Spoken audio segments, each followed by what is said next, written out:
નમસ્કાર, આજના સમાચાર બુલેટિનમાં આપ સૌનું સ્વાગત છે. હું છું પાયલ ભટ્ટ. આપ જોઈ રહ્યા છો DNTV ન્યૂઝ. તો સમાચારની શરૂઆત કરીએ સૌપ્રથમ હેડલાઇન્સથી. વડોદરાના વોર્ડ નંબર 14માં દૂષિત પાણીની સમસ્યા વર્તાઈ. કાળું પાણી સાથે જીવતા સ્થાનિક રહીશો.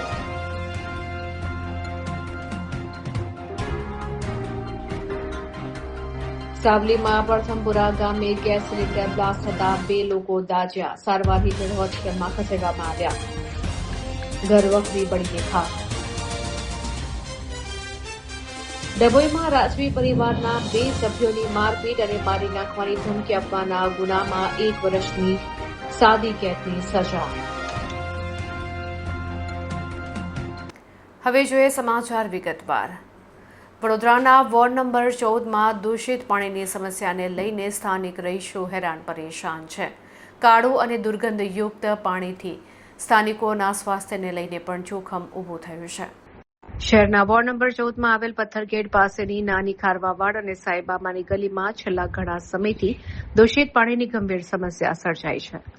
સ્થાનિક રહીશોના જણાવ્યા અનુસાર છેલ્લા કેટલાક સમયથી પીવાના પાણીના નળમાં શુદ્ધ પાણીને બદલે કાળું અને અત્યંત દુર્ગંધ મારતું પાણી આવી રહ્યું છે. આ દૂષિત પાણીને કારણે રહીશોના આરોગ્ય ઉપર ખતરો મંડરાઈ રહ્યો છે. વારંવારની રજૂઆતો છતાં તંત્ર દ્વારા કોઈ નક્કર કાર્યવાહી ન કરવામાં આવતા સ્થાનિકોમાં ભારે રોષ જોવા મળી રહ્યો છે. લોકોનો આક્ષેપ છે કે સત્તાધારી પક્ષના કોર્પોરેટરો મત મેળવ્યા બાદ વિસ્તારની સમસ્યાઓ સાંભળવા માટે ફરકતા પણ નથી. પરિસ્થિતિની ગંભીરતા જોઈ કોંગ્રેસના કોર્પોરેટર તીર્થ બ્રહ્મભટ્ટ અને દીપા શ્રીવાસ્તવ તાત્કાલિક સ્થળ ઉપર પહોંચ્યા હતા. તેમણે મ્યુનિસિપલ તંત્ર સામે આકરા સવાલો ઉઠાવતા જણાવ્યું હતું કે જો આગામી 3 દિવસમાં આ સમસ્યાનું કાયમી નિરાકરણ નહીં આવે તો રહીશોને સાથે રાખીને ઉગ્ર આંદોલન કરવામાં આવશે. વિકાસની વાતો વચ્ચે પીવાના પાણી જેવી પાયાની જરૂરિયાત માટે વડોદરાના નાગરિકોને વલખા મારવા પડે તે સ્માર્ટ સિટીના પ્રોજેક્ટ સામે મોટો પ્રશ્નાર્થ ઉભો થઈ રહ્યો છે. વોર્ડ નંબર 14માં અમે ઘેર ઘેર ફરી રહ્યા છે અને અહીંયાના લોકો, અહીંયાની જે મહિલાઓ છે ખાસ કરીને અને આખું પરિવાર છે, મને અહીંયા ઊભા રહેતા પણ એટલી શરમ આવી રહી છે કે પ્રશાસન આટલા વર્ષોથી ઊંઘી રહ્યું છે. હવે જાગી જાઓ ભાઈ, હવે નહીં ચાલવામાં આવે. હું જનતાની અવાજ છું, હું મહિલાની અવાજ છું, હું દરેક ઘરના સભ્યની અવાજ છું. હવે આ પાણી પીવા લાયક શું, ઘરમાં વાપરવા લાયક બી નથી. નાના છોકરાઓને વોમિટિંગ અને ઉલટીઓ ચાલુ થઈ ગઈ છે. તો આનું જવાબદાર પ્રશાસન છે. આટલા બધા ટેક્સો જ્યારે તમે લેતા હોય અને આવું પાણી પીવડાવતા હોય તો તમને તો ડૂબી મરવું જોઈએ. અને છેલ્લા 3 દિવસથી હું વોર્ન આપી રહી છું. 3 દિવસની અંદર જેટલા બી અધિકારીઓ છે તમે લોકો કામ પર લાગી જાઓ. ઘેર ઘેર પાણી તમને સાફ આપવું જ પડશે. હવે જાગી જાઓ. દરેકના ટેબલ પર નહીં તો આ પાણી પહોંચશે. આ દીપા શ્રીવાસ્તવ અને તીર્થ બ્રહ્મભટ્ટ એવું હશે તો સત્યાગ્રહ પર પણ ઉતરવા તૈયાર છે. BMCની ઓફિસના બહાર ધરણું બેસવાનું હશે તો અમે ધરણું આપીશું, પણ વડોદરા માટે સ્વસ્થ પાણી તો અમે લઈને જ રહીશું. વોર્ડ નંબર 14માં આવેલ નાની ખારવાવાડનો વિસ્તાર છે, પરંતુ આ સમસ્યા નાની ખારવાવાડની નથી. આ સમસ્યા સમગ્ર વોર્ડ નંબર 14ની છે કે જ્યાં જનતા છેલ્લા કેટલા સમયથી દૂષિત પાણી પી રહી છે. કારણ કે આ બધી જે ડ્રેનેજની લાઈનો છે બધી ગાયકવાડની સમયની છે. આ લોકો ડ્રેનેજ લાઈન બદલી જ નથી. છેલ્લા 35-40 વર્ષથી એક જ લાઈન પર આ લોકો પાણી આપી રહ્યા છે લોકોને. એટલે અમારી પ્રાથમિક મુદ્દો એ છે અમારો કે તમે વહેલી તકે આ લાઈનો નવી નાખો, જનતાને શુદ્ધ પાણી આપવાનું. કારણ કે આઝાદીના આટલા વર્ષો પછી પણ જો જનતાને આવું પાણી પીવા મળતું હોય ને તો આ શાસકો ડૂબી મરવું જોઈએ. પોતાના હોદ્દા પરથી સ્વયંભૂ રાજીનામું આપી દેવું જોઈએ. એ લોકો હોદ્દા પર બેસવા લાયક નથી, કારણ કે પોતે એસી ગાડીમાં ફરે, બિસ્તરીનું પાણી પીએ. તો મારી જનતાને આવું કાળું પાણીની સજા ક્યાં સુધી ચાલશે? આ જનતા ક્યાં સુધી આ પાણી પીશે? અમે અધિકારીઓને તીર્થ બ્રહ્મભટ્ટ અને દીપા શ્રીવાસ્તવ ભાઈ બહેનની જોડીએ અધિકારીને ચેતવણી આપી છે કે જો 3 દિવસની અંદર આ પાણી જનતાને શુદ્ધ પીવાનું ના મળ્યું તો આ પાણી પીવા તમે તૈયાર રહેજો. પછી ગમે તે થાય, ગમે હદ વટાવટ તૈયાર છે, પણ આ પાણી તમે પીવાનું રહીશું. કારણ કે મારી જનતા જો પીડાતી હોય ને તો આ તીર્થ બ્રહ્મભટ્ટ અને દીપા શ્રીવાસ્તવ સહન નહીં કરી લે. આ નાની ખારા વિસ્તાર છે, આમાં બહુ જ ગંદુ પાણી આવે છે. પીવા લાયક એવું પાણી આવતું નથી. નકરું ગટરનું પાણી આવે છે સાહેબ. અમને આજે 2 મહિનાથી એવું છે, પાણી આવે છે. કોને રજૂઆત કરી તમે? કોઈને નહીં રજૂઆત. અમે જવાના જ હતા અને સાહેબ આવ્યા છે, નહીં તો કોઈ નથી આવતું. ઇલેક્શન હતું, કોને વોટ આપ્યો તમે? અમે ભાજપને આપ્યો છે. હા, આવું પાણી આવે છે. કોઈ નથી આવેલું. આ પહેલી વાર આવ્યા છે. આ ભાજપ પર જ લાયા છે તો કોંગ્રેસ છે.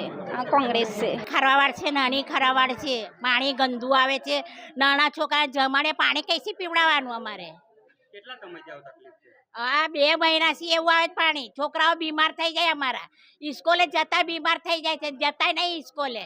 તો કોઈ જોવા નથી આવતું? ના, કોઈ નહીં આવતું અહીં. આને માટે તમે રજૂઆત કરી કોઈને? અહીં કોઈ આવતું જ નહીં તો કોને કરીએ અમે? કોને વોટ આપ્યો તમે? અમે તો ભાજપને ચાલ્યું જ. તે જતા હવે તો હા તો બી સાવલીમાં પ્રથમપુરા ગામે ગેસ સિલિન્ડર બ્લાસ્ટ થતાં અફરાતફરી મચી ગઈ હતી. આ બનાવને પગલે ઘર વખરી ખાખ થઈ ગઈ હતી. તો આ બનાવમાં 2 લોકો ઈજાગ્રસ્ત થતાં તેઓને સારવાર અર્થે હોસ્પિટલમાં ખસેડવામાં આવ્યા છે. સાવલી તાલુકાના પ્રથમપુરા ગામે વણકરવાસમાં આવેલા એક મકાનમાં અચાનક ગેસ સિલિન્ડર ફાટતા સમગ્ર વિસ્તારમાં અફરાતફરી અને ભયનો માહોલ ફેલાઈ ગયો હતો. મળતી માહિતી અનુસાર પ્રથમપુરાના રહેવાસી દિનેશ પરમારના ઘરે ગેસ સિલિન્ડર એકાએક બ્લાસ્ટ થયો હતો.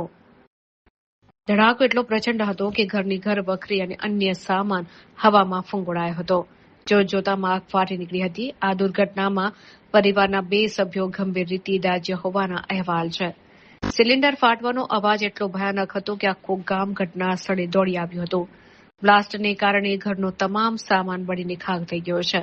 આ બનાવની જાણ થતાં જ 108 ઇમરજન્સી સેવા તાત્કાલિક સ્થળ ઉપર પહોંચી હતી અને ઇજાગ્રસ્તોને સારવાર અર્થે હોસ્પિટલમાં ખસેડવામાં આવ્યા હતા. આ ઘટનાની જાણ થતાં સાવલી પોલીસ પણ ઘટના સ્થળ ઉપર પહોંચી ગઈ હતી. ગેસનો બોટલ હજી પણ સળગતી હાલતમાં હોવાથી સલામતીના ભાગરૂપે પોલીસે સમગ્ર વિસ્તારને સીલ કરી દીધો છે. તો લોકોની અવરજવર પર પ્રતિબંધ મૂકી દેવામાં આવ્યો છે, જેથી વધુ કોઈ જાનહાનિ ન થાય. આ ભયાનક અકસ્માતે ગામમાં શોક અને ચિંતાની લાગણી જન્માવી છે.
ફ્રીજ ભરી ગયું, ઘર આખું ભરી ગયું, બધું ટાયરો બાયરો હમણાં રસોડો બનાવી બધું ખાઈ ગયું. અને ફાયર ટેન્ડર વાળા આવ્યા નથી? કોઈ આવ્યા નથી.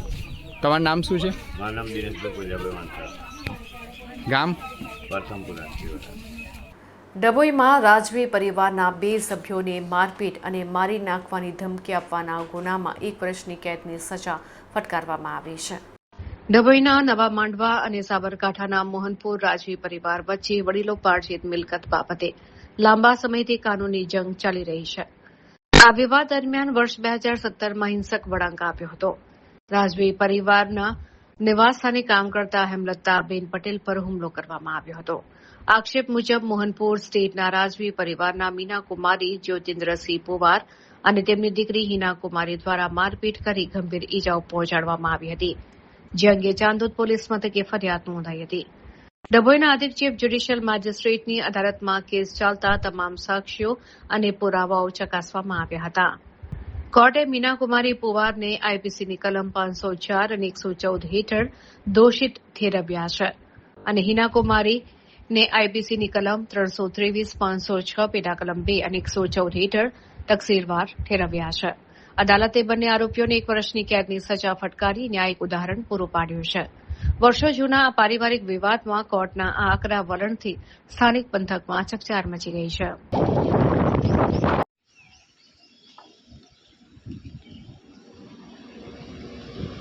હું ઉપરથી કામ કરીને નીચે આવતી હતી, મારા ઘરે જતી હતી ઓળીએ, તો એમને મને કહે છે બે મા દીકરીઓ જાલીને મારીને ધક્કો પાડીને પાડ નાખી મને.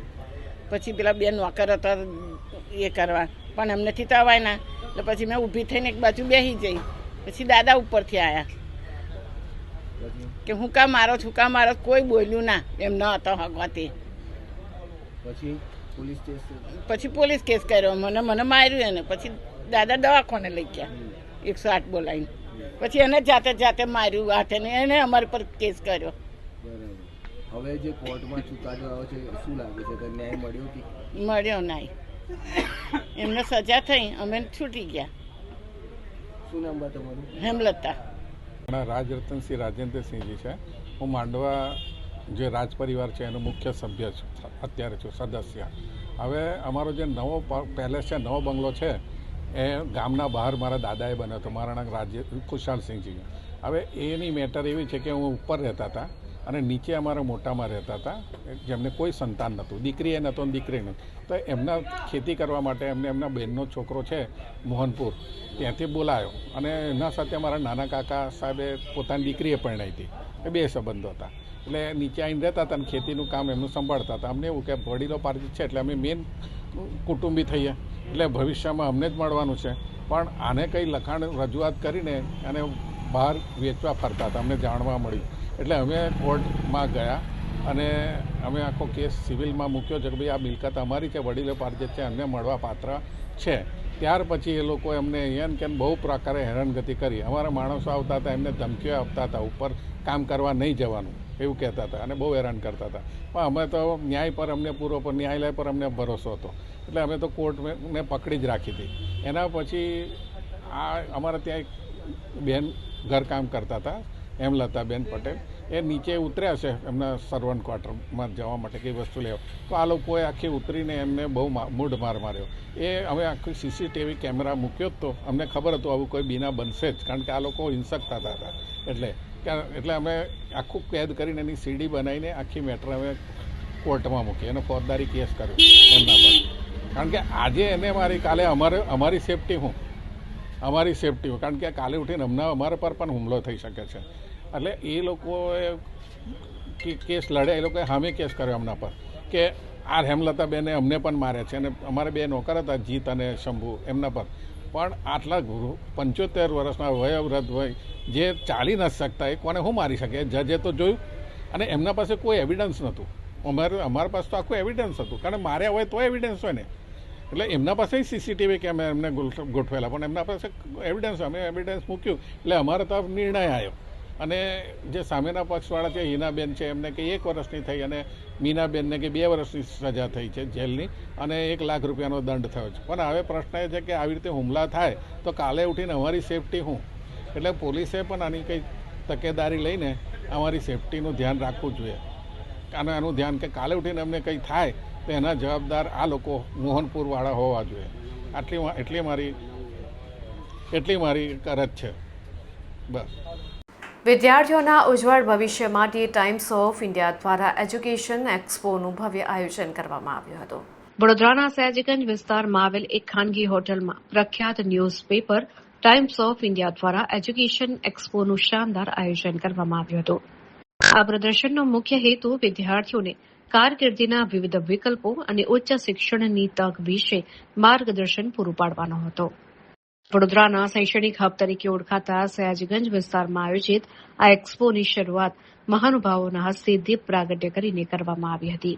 આ પ્રસંગે વડોદરાના સાંસદ ડોક્ટર હેમાંગ જોશી, નવરચના યુનિવર્સિટીના તેજલ અમીન, પારુલ યુનિવર્સિટીના પ્રેસિડેન્ટ ડોક્ટર દેવાંશુ પટેલ વગેરે ખાસ ઉપસ્થિત રહ્યા હતા. ટાઈમ્સ ઓફ ઇન્ડિયાની ટીમ તરફથી મેહુલભાઈ અને તેમના સાથીઓએ મહેમાનોનું સ્વાગત કર્યું હતું. આ એક્સપોમાં વડોદરા શહેરની વિવિધ નામાંકિત યુનિવર્સિટીઝ ઉપરાંત ગુજરાત બહારની શૈક્ષણિક સંસ્થાઓએ પણ ઉત્સાહભેર ભાગ લીધો હતો. એક્સપોમાં ધોરણ 12 અને ગ્રેજ્યુએશન પછીના અભ્યાસક્રમો વિશે વિસ્તૃતમાં માહિતી આપવામાં આવી હતી. વિવિધ યુનિવર્સિટીઝના પ્રતિનિધિઓએ વિદ્યાર્થીઓને સીધું માર્ગદર્શન પૂરું પાડ્યું હતું. વિદ્યાર્થીઓને એક જ છત નીચે દેશ વિદેશની શિક્ષણ સંસ્થાઓ અને વિવિધ કોર્સની માહિતી મળી રહે તે હેતુથી ટાઈમ્સ ઓફ ઇન્ડિયા દ્વારા કરવામાં આવેલ આ પ્રયાસને વાલીઓ અને વિદ્યાર્થીઓએ બહોળો પ્રતિસાદ આપ્યો હતો. આ આયોજન વડોદરાના યુવાધનને યોગ્ય દિશા આપવા માટે મહત્વનું સાબિત થશે.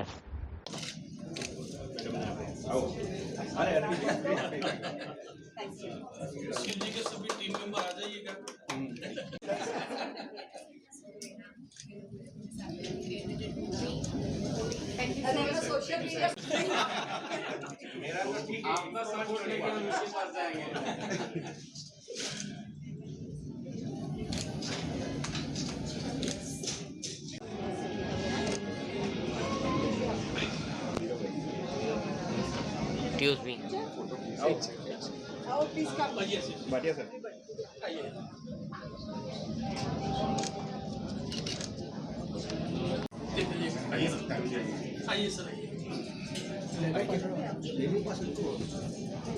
Okay. जगह होता है तो अभी तो मैं भी कस्टमर हूँ आपका. एक सर हाँ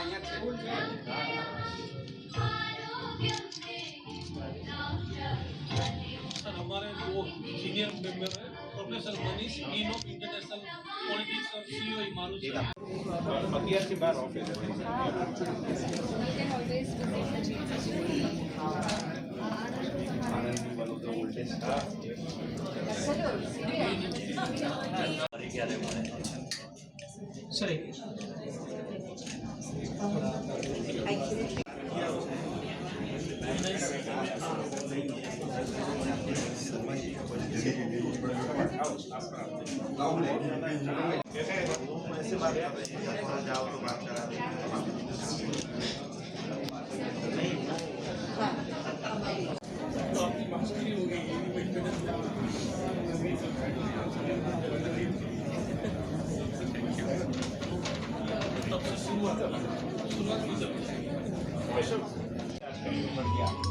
Stimulation. Now we have extended it, and I think 7.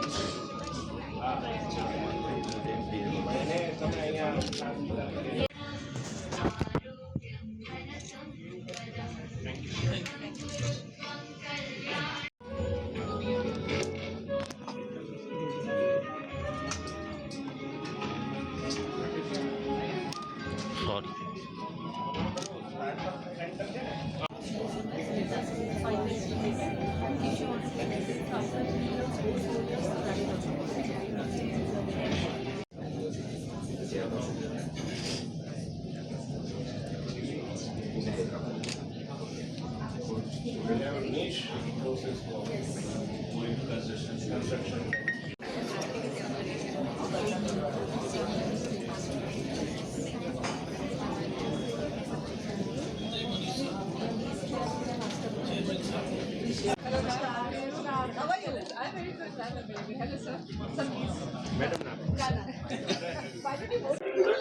Times of India કે જે સમગ્ર દેશમાં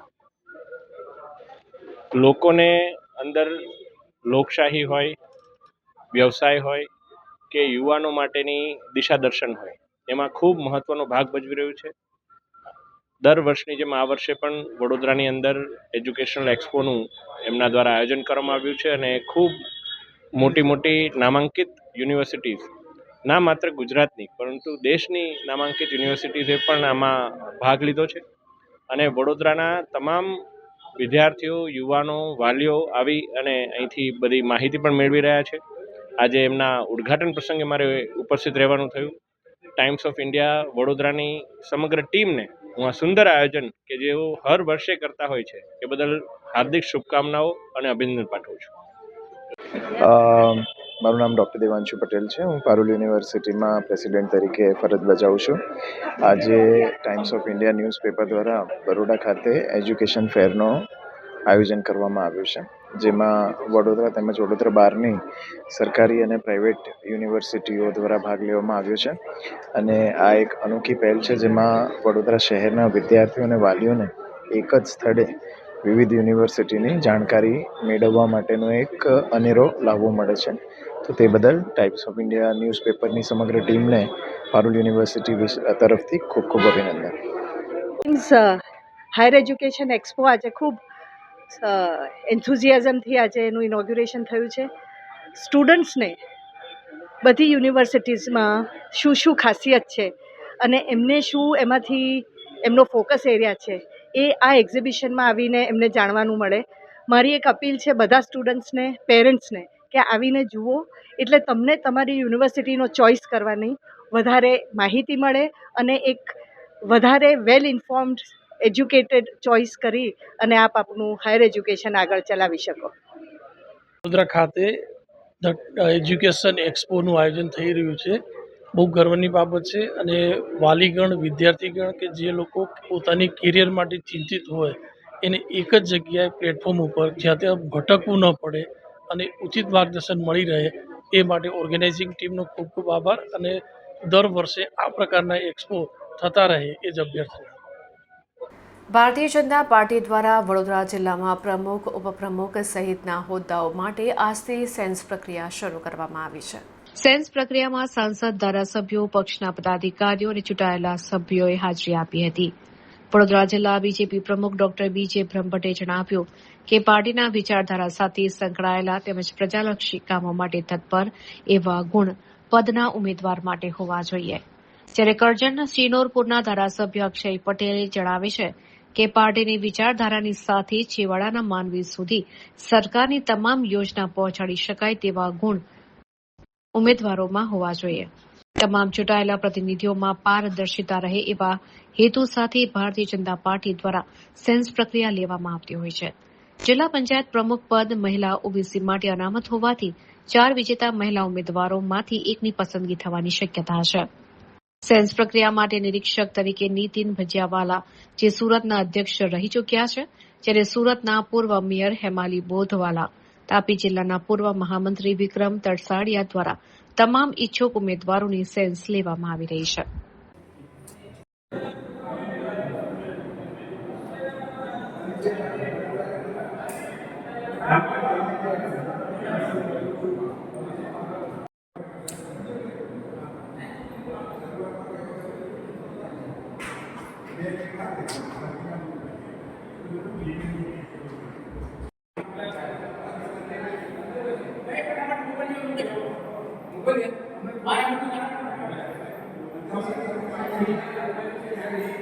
અત્યારે ભારતીય જનતા પાર્ટીની સેન્સ પ્રક્રિયા ચાલુ છે અને ભારતીય જનતા પાર્ટી જે સતત ગુજરાતની વિકાસના કામો જે થઈ રહ્યા છે એના ઉપર વિશ્વાસ મૂકીને ભારતીય જનતા પાર્ટીના ઘણા ઉમેદવારો અત્યારે સત્તા ઉપર આવ્યા છે એના માટે જે સેન્સ પ્રક્રિયા છે સતત વિકાસના કામો ચાલુ છે જે અવિરત ચાલુ રહે એ રીતેની લોકોની અત્યારે સેન્સ પ્રક્રિયાની અંદર પાર્ટી નક્કી કરશે અને મને વિશ્વાસ છે કે ભારતીય જનતા પાર્ટી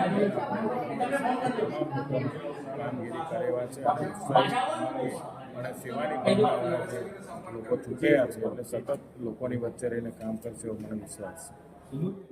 મહારાષ્ટ્ર ક્રીડા મંડળ દ્વારા દેશી રમતોનો કેમ્પનો પ્રારંભ કરવામાં આવ્યો છે. બાળકો અને યુવાનોમાં દેશી રમતો પ્રત્યે રૂચિ વધે અને વેકેશનનો સદુપયોગ થાય તેવા ઉમદા હેતુથી મહારાષ્ટ્ર ક્રીડા મંડળ વાડી દ્વારા દર વર્ષની જેમ આ વર્ષે પણ ઉનાળુ કેમ્પનું ભવ્ય આયોજન કરવામાં આવ્યું છે. આ કેમ્પ તારીખ 1 મે 2026 થી 10 મે 2026 સુધી સાંજે 7 થી 9 વાગ્યા દરમિયાન મહારાષ્ટ્ર ક્રીડા મંડળના મેદાન પર યોજાશે. આ વર્ષે 8 થી 20 વર્ષની વયના અંદાજે 200 જેટલા છોકરા છોકરીઓએ ઉત્સાહભેર ભાગ લીધો છે. કેમ્પ દરમિયાન પ્રશિક્ષિત ટ્રેનર્સ દ્વારા તમામ રમતવીરોને વૈજ્ઞાનિક ઢબે તાલીમ આપવામાં આવશે. આધુનિક રમતોના યુગમાં આપણી પરંપરાગત રમતો જીવંત રહે તે માટે કેમ્પમાં વિશેષ ભાર મૂકવામાં આવ્યો છે, જેમાં મુખ્યત્વે લંગડી, રસી ખેંચ, દોરી, ઉપરનો મલખંબ, લાકડાનો મલખાંબ, લેઝિમ, ડમ્બેલ્સ, ઊંચો કૂદકો, લાંબો કૂદકો તેમજ વિવિધ પ્રકારની એક્સરસાઇઝનો સમાવેશ થાય છે. રમતવીરોના સ્વાસ્થ્યને ધ્યાનમાં રાખીને આ કેમ્પ દરમિયાન વિવિધ વાલીઓ અને દાતાશ્રીઓના સહયોગથી દરરોજ પૌષ્ટિક નાસ્તાની સુંદર વ્યવસ્થા કરવામાં આવી છે.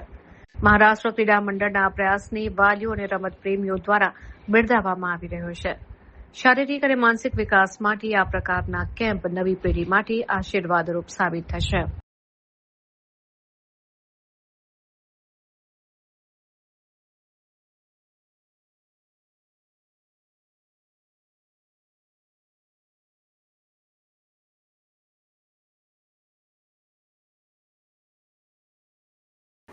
જબો ગામ ખાતે પૂજ્ય શ્રી વાગીશ કુમારજી મહારાજશ્રીનું ભવ્ય સામયું યોજાયો હતો. પાટોત્સવની સુવર્ણ જયંતિ મહોત્સવની હર્ષોલ્લાસ સાથે ઉજવણી કરવામાં આવી હતી. છોટાઉદેપુર જિલ્લાના બોડેલી તાલુકાના જબુ ગામ ખાતે સમસ્ત વૈષ્ણવ સમાજ દ્વારા ભક્તિમય માહોલમાં તૃતીય પીડાધીશ્વર પૂજ્ય શ્રી ડોક્ટર વાગીશ કુમારજી મહારાજશ્રીનું રંગારંગ સ્વાગત કરવામાં આવ્યું હતું. જબુ ગામ સ્થિત પ્રભુ શ્રી દ્વારકાધીશ મંદિરના પાટોત્સવ અને સુવર્ણ જયંતિ મહોત્સવ નિમિત્તે આ ભવ્ય આયોજન કરાયું હતું. પૂજ્ય મહારાજશ્રીનું સામયું જબુ ગામ બસ સ્ટેશનથી વાજતે ગાજતે શરૂ કરવામાં આવ્યું હતું. ગામની શેરીઓમાં ઠેર ઠેર ભાવિક ભક્તો દ્વારા પુષ્પ વર્ષા કરીને તેમનું ભાવભીનું સ્વાગત કરવામાં આવ્યું હતું. ત્યારબાદ શ્રી દ્વારકાધીશ મંદિર પહોંચતા કળશધારી બહેનો દ્વારા શાસ્ત્રોક્ત વિધિ અને શાનદાર સામૈયા સાથે મહારાજશ્રીને આવકારવામાં આવ્યા હતા. આ પ્રસંગે માદરે વતન આવેલા શહેરીજનો પણ મોટી સંખ્યામાં સહભાગી થયા હતા, જેને કારણે વાતાવરણ અલૌકિક બની ગયું હતું. ઉત્સવના આનંદમાં બહેનોની ટીમલી અને ડાન્સ સાથે વૈષ્ણવ સમાજ ભક્તિના રંગે રંગાયેલો જોવા મળ્યો હતો. પાટોત્સવની આ સુવર્ણ જયંતિએ સમગ્ર જબુ ગામમાં ધાર્મિક ઉત્સવનો નવો સંચાર કર્યો છે.